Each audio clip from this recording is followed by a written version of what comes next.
현재 중국은 한국의 경제 정치 가운데 본격적인 영향력을 확대하고 있는 모습이 나타나고 있습니다.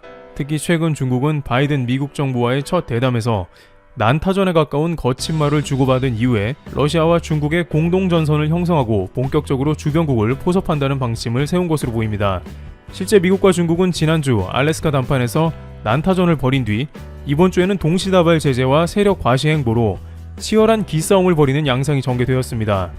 미중은 지난주 고위급 회담에서 홍콩과 신장 인권 문제를 놓고 격론을 벌였는데 회담이 끝난 지 불과 며칠도 안 돼 미국은 중국의 인권 유린을 문제 삼아 서방 동맹국을 총동원하다시피 해 제재를 단행했습니다. 핵심 이익을 건들지 말라고 경고했던 중국도 즉각 강력히 반발하는 한편 북한 및 러시아에 이어 중동까지 보란듯이 밀착 행보에 나선 것입니다. 실제 시진핑 국가주석은 북한의 김정은 위원장과 부두로 친서를 주고받는 상황이 되었습니다. 그간 북한은 트럼프 대통령과 친분을 나타내면서 중국과는 적당하게 거리를 유지하는 모습을 보였는데 이제는 미국을 무시하면서 완전히 중국과 공고한 관계로 가는 모습을 보이고 있다는 게 관계자들의 말입니다. 미 국무부는 지난 2월에 북한에 연락을 했으나 아무런 답신을 받고 있지 못하며 무시당하는 상황이고 미국도 북한 제재는 지속하는 가운데 이제 중국은 북한과 러시아 여기에 중동까지 합세시킨다는 겁니다. 하지만 미국은 쿼드 연합 구축과 더불어 유럽까지 동원해서 중국의 인권 문제를 정면 조준하고 있습니다. 프랑스에서는 중국 대사를 조치하여 신장 위구르 인권 문제까지 대한 규탄까지 하며 갈등이 치솟았습니다. 오늘은 이러한 중국 유럽 갈등 때문에 코스피 지수가 3,000대로 밀리는 현상까지도 나타날 정도로 긴장이 심했습니다. 중국이 미국과 트럼프 정부 때에는 경제 부분에서 충돌했는데 이제 바이든 정부는 중국의 핵심을 파고들고 있기 때문에 중국도 이에 대해서는 처음부터 절대 밀리지 않는다는 강대강 국면으로 가면서 신냉전의 분위기가 나고 있습니다. 일각에서는 이런 식의 분위기라면 자칫 베이징 동계올림픽에 보이콧이 현실화될 수 있다고 전합니다. 그런데 이 가운데 중국이 갑자기 한국과도 좋은 관계를 유지해두는 게 좋다는 의견을 내고 있습니다. 한국은 트럼프 정부 때 전략적인 모호성을 띠면서 미중 간의 쏠림없는 포지션을 유지하는 모습을 보여왔습니다.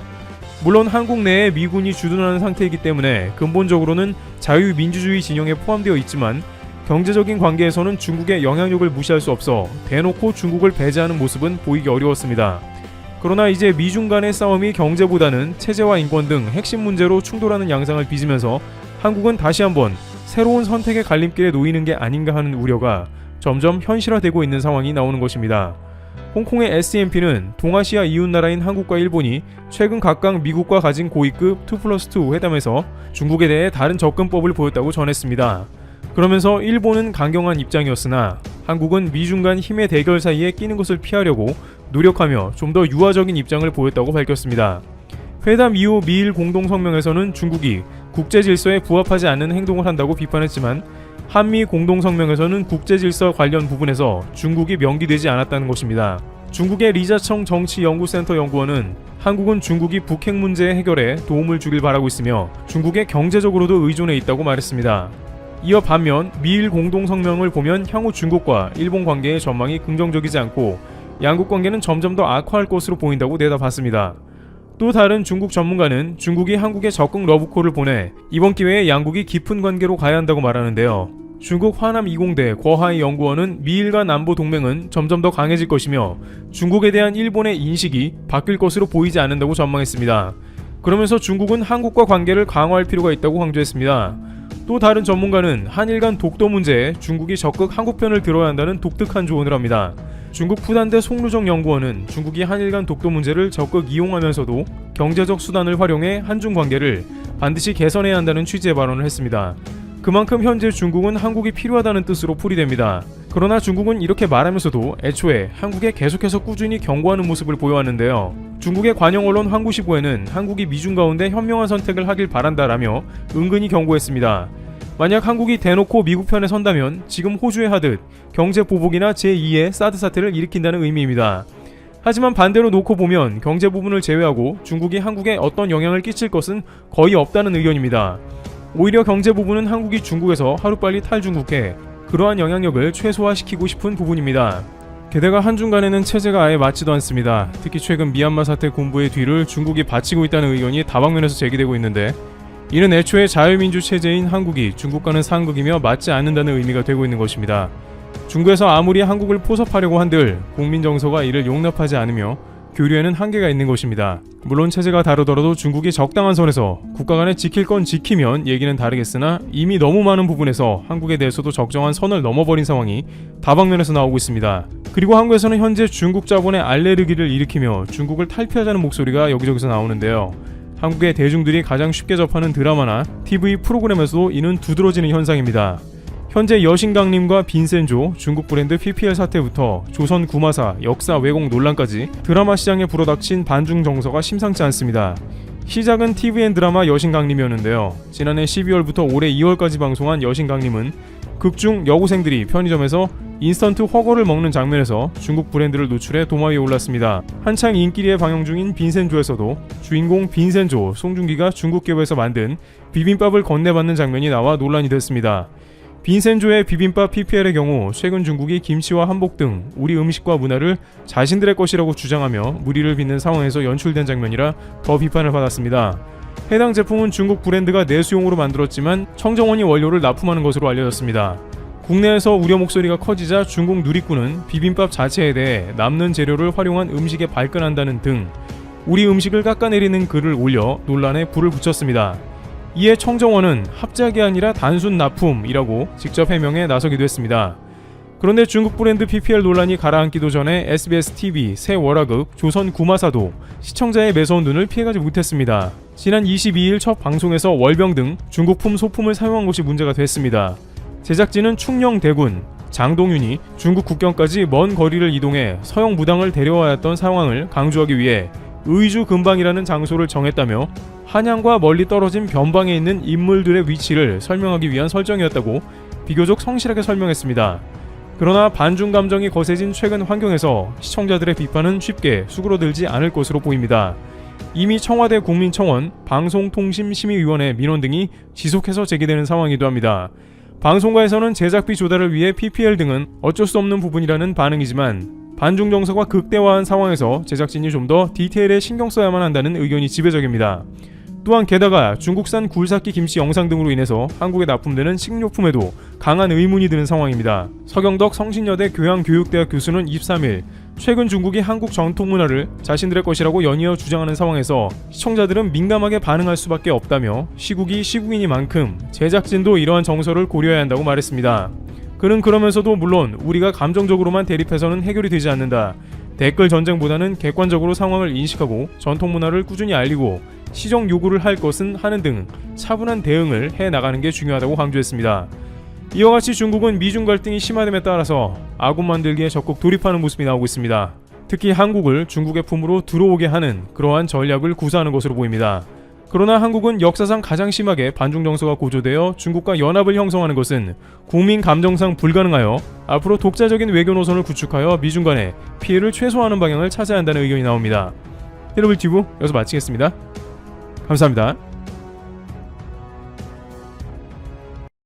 미국의 바이든 행정부가 동맹 결집을 통한 대중총공세에 돌입했습니다. 그러자 중국도 똑같은 방식으로 반격에 나섰습니다. 자신들과 우호 관계인 러시아, 북한 카드를 꺼내든 것입니다. 이로써 신냉전 시대가 도래했다는 평가가 나오고 있습니다. 전체적인 대결 구도도 선명해지고 있습니다. 현재 미국이 가장 강하게 중국을 압박하는 분야는 무엇일까요?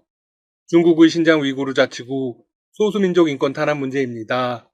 이를 빌미로 유럽연합, 영국, 캐나다 등 서구 동맹국들과 힘을 모았습니다. 서방 국가들은 중국을 향해 동시다발적인 제재를 가하기 시작했습니다. 서구의 이번 조치는 중국과의 긴장감을 거의 최고치까지 높였다는 평가입니다. 중국은 서방의 집단 조치가 중국에 대한 내정 간섭이라고 강력 반발했습니다. 또 곧바로 유럽연합 인사들에 대한 제재를 부과하고 대사초치 등의 대응을 했습니다.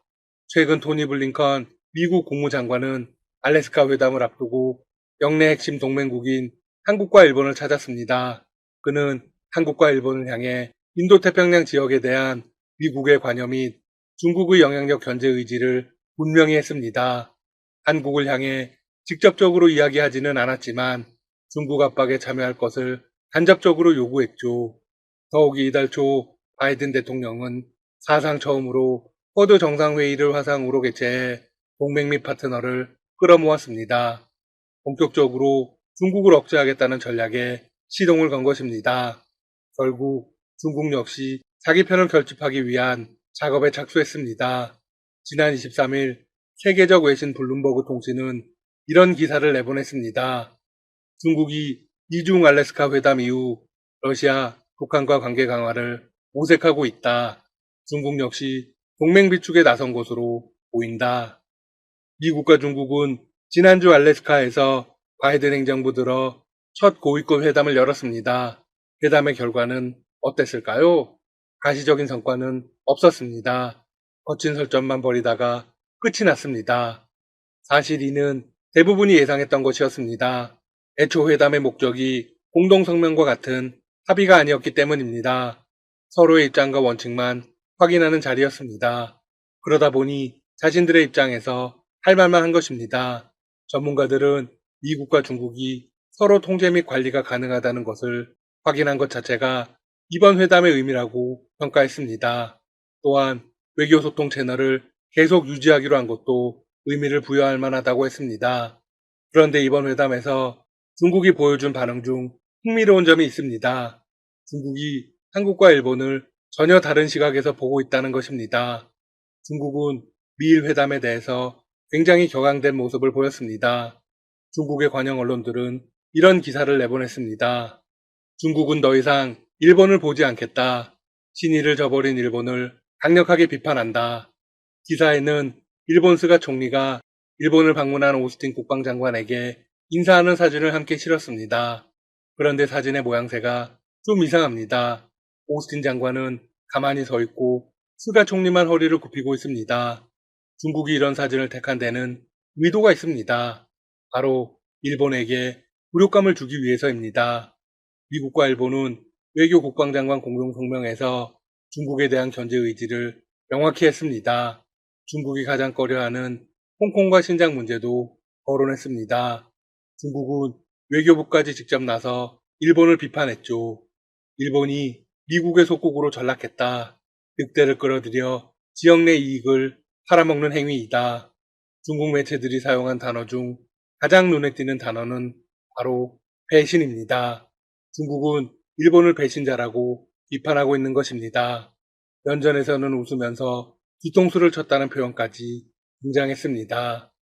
중국은 최근 2년 동안 일본과 관계가 좋았다는 점도 부각시켰습니다. 사실 일본은 중국과 친하게 지내려고 적지 않은 노력을 했습니다. 아베 전 총리는 2019년 중국을 방문해 관계 개선을 시도했습니다. 그리고 올해는 시진핑 국가주석의 방일 계획도 있었습니다. 그런데 이 모든 계획이 날아갔습니다. 중국 매체들은 일본의 태도 변화를 배신으로 낙인 찍으며 압박을 가하고 있습니다. 반면 한국에 대해서는 환영의 메시지를 보냈습니다. 한미 외교 국방장관 공동성명에 대해서 이런 평가를 내보냈습니다. 한국이 최고의 합리적인 판단을 보여주었다. 중국 관영 언론은 한미 공동성명에 중국이 언급되지 않은 것을 놓고 미일 공동성명과 대조적이라고 전했습니다. 사진도 완벽히 달랐습니다. 서욱 국방장관과 오스틴 국방장관이 나란히 걷는 사진을 실었습니다. 이 사진의 의미는 무엇일까요? 네, 일본은 미국의 굴욕적인 속국이지만 한국은 미국과 동등한 관계라는 것입니다. 한편 글로벌 외신들은 중국이 북한의 최대 후원국으로 북한의 경제에 생명선을 제공하고 있다는 기사를 내보내고 있습니다. 또한 중국은 국제사회의 대북 제재가 효과를 내도록 하는데 핵심 역할을 할 수 있다고 강조했습니다. 그동안 북측과 관련된 문제는 바이든 행정부의 후순위로 밀린 것이 아니냐는 평가가 있었습니다.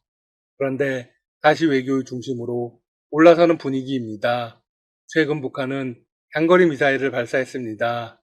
이에 대해 바이든 대통령은 달라진 것은 없다. 여전히 북한과 대화를 할 수 있다고 밝혔습니다.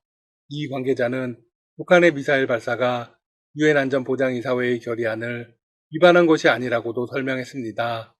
앞으로 한국, 일본과 함께 관련 문제를 잘 해결해 나가겠다고 첨언하기도 했죠.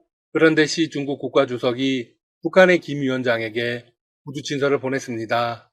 그는 한반도 평화를 위해 협력하자며 북중이 새로운 정세 속 관계를 더욱 공고히 발전시키자고 강조했습니다. 이는 어떤 의미일까요? 미국 내 전문가들은 중국이 바이든 행정부가 트럼프 시절처럼 공세 전략을 시행할 것을 매우 우려하고 있다고 강조했습니다. 따라서 바이든 대통령을 심사숙고하게 만들려면 중국이 여러 지정학적 카드를 사용할 필요가 있다고 합니다. 따라서 중국이 북한에 보낸 메시지는 명확합니다. 바이든 대통령이 중국을 밀어붙이길 원한다면 자신들도 북한 카드가 있고 이를 사용해 미국을 끊고 다치게 하겠다는 것입니다. 중국은 미중 회담 직후 러시아 외무장관을 초청해 미국을 겨냥한 협공도 논의했습니다. 러시아 역시 2014년 우크라이나 크림반도 강제 합병 등의 이유로 인한 미국 등 서방의 제재를 받아왔습니다. 중국과 러시아 모두 서방의 영향력을 줄이기 위한 기술 경제적 자립을 꾀하고 있습니다. 러시아와 중국은 정치, 경제, 기술 분야에서 코로나19 대응까지 협력 영역을 최대치까지 넓히고 있습니다. 중국의 1대1로와 러시아의 유러시아 경제연합을 연계하는 사업도 추진 중에 있습니다. 이달 초에는 러시아 연방우주공사와 중국 국가우주국이 달 정거장을 함께 건설하기로 양해각서를 체결하고 우주협력을 약속했습니다. 중국 외교부 대변인은 정례 브리핑에서 이렇게 강조했습니다. 세계가 불안정할수록 중국과 러시아의 협력 지속이 더욱 필요하다. 중국과 러시아의 긴밀한 협력과 패권, 괴롭힘에 대한 굳건한 반대는 세계 평화와 안정의 기둥이다. 지금까지 닥터시사TV였습니다. 여러분 시청해주셔서 감사합니다. 구독과 좋아요 부탁드립니다.